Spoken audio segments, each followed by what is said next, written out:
비시디 안디옥에서 이제 유대인들의 선동으로 쫓겨나온 이 바나바와 바울은 거기에서 가장 가까운 성읍이었던 이고니온으로 발걸음을 돌렸습니다. 가깝다고는 하지만 이 이고니온은 이제 그 비시디 안디옥에서 180km나 떨어져 있는 곳입니다.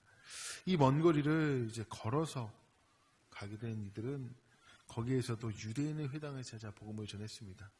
네, 감사하게도 바울 일행은 비시디 안디옥에서처럼 많은 무리들이 그 복음을 받아듣고 믿게 되는 놀라운 복음의 역사를 경험하게 됩니다.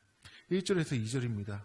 이에 이고니온에서 두 사도가 함께 유대인의 회당에 들어가 말하니 유대와 헬라의 허다한 무리가 믿더라. 그러나 순종하지 아니하는 유대인들이 이방인들의 마음을 선동하여 형제들에게 악감을 품게 하거늘. 아멘. 그런데 비시디 안디옥에서 겪은 것과 같이 이곳에도 또 순종하지 않는 유대인들이 또 있었다라는 거예요. 바울 일행의 복음을 듣고 믿는 자들도 많았지만 또 반대로 반대하는, 순종하는 이들이 또 있었다라는 겁니다. 그래요, 그들은 바울과 바나바를 대적하고 또한 그들은 모함하고 무리를 선동해서 그들을 돌로 치려고까지 했습니다. 그러나 바울과 바나바는 그 일에 굴복하지 않았습니다. 3절에 보니까 두 사도가 오래 있어 주를 힘입어 담대히 말하니 주께서 그들의 손으로 표적과 기사를 행하여 하게 주사 자기 은혜의 말씀을 증언하시니. 아멘. 오히려 바나바와 바울은 그 억압 가운데에서, 방해 가운데에서 더욱 담대히 복음을 전하며 나아갔습니다. 복음이란 게 그런 것이지요.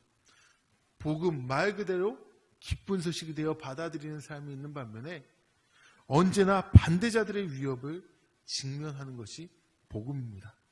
왜냐하면 복음에는 바로 이 심판성이라는 게 있기 때문이에요. 복음의 심판성이란 복음을 접했을 때 그 복음을 대하는 사람들의 그 태도가 나뉘어지는 것을 말하는 겁니다. 복음 앞에서 신앙과 불신앙이 나뉘게 되는데요. 우리는 다른 사람의 그 신앙에 대해서 우리가 이렇다 저렇다 판단할 수는 없습니다. 그러나 확실한 것은 주님께서 다시 오실 때에 우리 각자가 복음 앞에서 어떻게 살았느냐가 극명하게 갈릴 것입니다. 그때에는 복음을 받아들이고 그 복음 위에 내가 진리 위에 삶을 살아왔는지, 아니면 복음을 받았다고는 생각했지만 그 복음과는 무난하게 살아왔는지가 주님 오실 때 결판 난다라는 거예요. 일부 유대인들은 이 바울과 바나바가 전한 복음을 듣고 극렬하게 반대 의사를 표시했는데요. 그들은 스스로 복음과 상관없는 자, 곧 영생을 주시기로 작정되지 않은 자, 그러한 사람으로 자처했습니다. 그들의 반대는 너무 위협적이고 죽음을 불사하는 것이었습니다. 그들은 무리를 선동하는 것 외에도 가능한 한 모든 방법을 동원해서 바울 일행을 제거하려고 했는데 5절에 보니까요, 이방인과 유대인과 그 관리들이 두 사도를 모욕하여 돌로 치려고 달려드니라고 합니다. 여기 보니까 유대인들뿐만 아니라 이방인과 그 관리까지 합세하여 바울과 바나바를 죽이고자 했다라는 겁니다. 이방인들은 아마 유대인들에 의해 선동된 자들이었을 겁니다. 또한 그 관리들은 유대인들의 모함으로 거짓된 정보로 바울과 바나바를 잡으려고 했을 겁니다. 생각해 보세요. 바울과 바나바의 이 상황이 얼마나 안타깝습니까? 행정당국의 묵인하에 그들은 공공연하게 모욕당하고 돌에 맞아 죽을 위기까지 처한 것입니다. 이런 위기 상황에서 겨우 도망쳐 나온 바울 일행은요, 이고니온을 떠나 루가오니아 지역으로 갔습니다. 그런데 거기에서도 그들은 복음을 전했다라는 거예요. 이게 가능한가요? 아니, 이렇게 어려움을 당한 것이 한두 번이 아닌데 또 옆으로 가서 다시 복음을 전한다라는 거예요. 복음은 한 번 영접함으로써, 한 번 전함으로써 끝나는 게 아닙니다. 복음은 우리의 평생을 그것을 위해 살아가는 것입니다. 하나님의 말씀이 그런 것 아니겠습니까? 하나님의 말씀대로 살기 위해 오늘 우리는 육체적이거나 정신적이거나 영적으로 핍박받을 수 있고 위협이 닥칩니다. 그러나 그것을 감내하고 사는 것이 복음의 삶이라는 거예요. 복음으로 인해 어떤 누구에게는 경제적 손실도 올 수도 있고 불이익이 있을 수 있고, 그러나 그것까지 기꺼이 감내하는 것이 복음을 위한 삶이라는 겁니다. 왜요? 그것이 진리이기 때문입니다. 8절에 보니까요, 그들이 이제 루스드라에 갔더니 거기에 발을 쓰지 못하는 한 사람이 있었다라고 되어 있습니다. 루스드라에서 복음을 전하는 바울은요, 바로 그 선천성 장애인을 만나게 되었습니다. 그 장애인은 바울이 전하는 복음을 들었고 또한 그곳에 집중했고 그 복음을 받아들였습니다.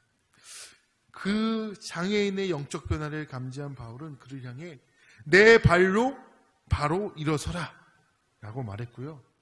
정말로 그는 일어섰습니다. 이 같은 장면 한번 보지 않으셨습니까? 베드로와 요한이 성전 미문에 앉아있던 그 선천성 장애인을 일으켰던 것 같이. 그런데 그 광경을 지켜보았던 사람들이 모두 다 깜짝 놀랐습니다. 그래서 이 바울과 바나바를 신이라고, 신이 이 땅에 내려왔다라고 생각하고 그들에게 제사를 드리고 경배하고자 했습니다. 루가오니아 방언을 알아듣지 못하던 바울과 바나바는 그들이 무엇을 하려는지 통역을 통해 비로소 알아채고 그제서야 이제 옷을 찢으며 사람들을 말렸습니다. 그리고 바울은 그들에게 왜 이러한 일을 해서는 안 되는지 짧지만 강하게 말했습니다. 우리 15절 말씀을 함께 읽겠습니다. 15절입니다. 시작. 이르되 여러분이요 어찌하여 이러한 일을 하느냐. 우리도 여러분과 같은 성정을 가진 사람이라.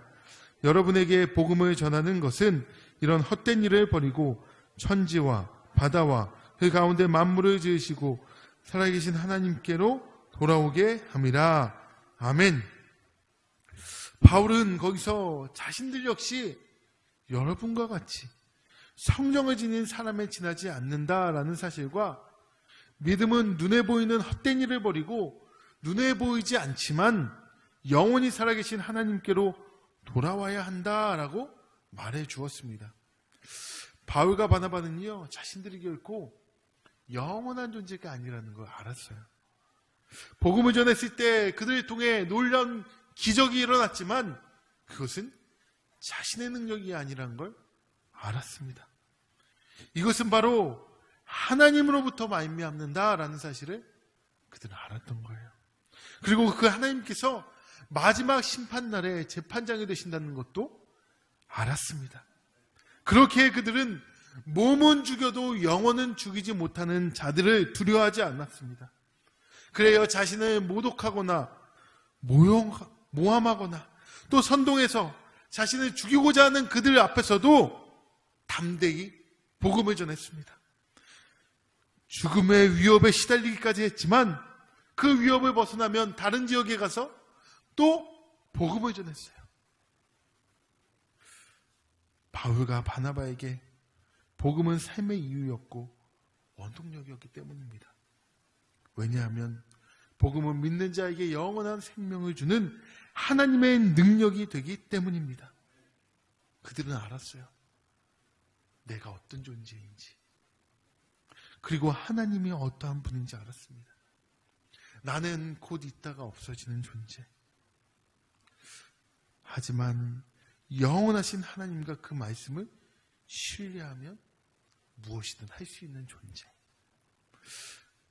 그들이 영존하시는 하나님을 두려워했기에 그들은 자신들의 제우스와 헤르메스로 삼고 경배하려는 그 사람들의 어리석은 모습 앞에서도 자신을 지킬 수 있었습니다. 목회자나 이제 성도분들 가운데 유혹을 받게 되는 경우가 이런 경우 아니겠습니까? 뭔가 하나님의 능력이 나타났을 때, 사람들이 나를 잘한다 해줬을 때, 그때 우리는 이런 유혹 앞에 설 수 있지 않겠습니까? 목회자뿐만 아니라 우리 성도님들도 내가 누구인지 아는 것이 중요합니다. 나도 같은 성정을 가진 사람에 지나지 않는다라는 사실만 잊지 않는다면 우리는 어리석은 유혹에 빠지지 않을 뿐만 아니라 어리석은 선택을 하지 않을 것입니다. 사랑하는 성도 여러분, 우리는 후 하면 날아가 버린 먼지에 지나지 않습니다. 어제도 뉴스를 보니까 중국에서 이제 태풍이 밀어왔는데 사람이 떠내려가더라고요. 전봇대를 붙잡고 서 있는 그 사진 한 장이 있더라고요. 우리는 그런 존재예요. 한번 바람 불면 날아갈 존재. 나 자신이 어떠한 존재인지를 아는 것, 더 나아가 우리가 믿는 하나님이 어떤 분인 줄 아는 것, 그럴 때 우리는 겸손함과 동시에 경외함을 가지고 살게 됩니다. 그것이 우리의 믿음의 동력이 되는 거예요. 영존하시는 하나님, 만물을 말씀으로 지으시고 또한 능력으로 붙들고 계신 그 하나님께 오늘 하루 맡겨드립시다. 내 힘으로 살지 마시고 그분의 힘으로 살아갑시다. 눈에 보이지 않지만 영원하신 하나님만을 의지하는 이 겸손, 이것은 우리의 연약함과 한계를 뛰어넘어 우리의 오늘을 영원으로 이끄는 참된 능력이 됩니다. 이 말씀 믿으시고 이 새벽 하나님만 의지하시는 우리 성도님들 되시기를 축원합니다. 기도하겠습니다.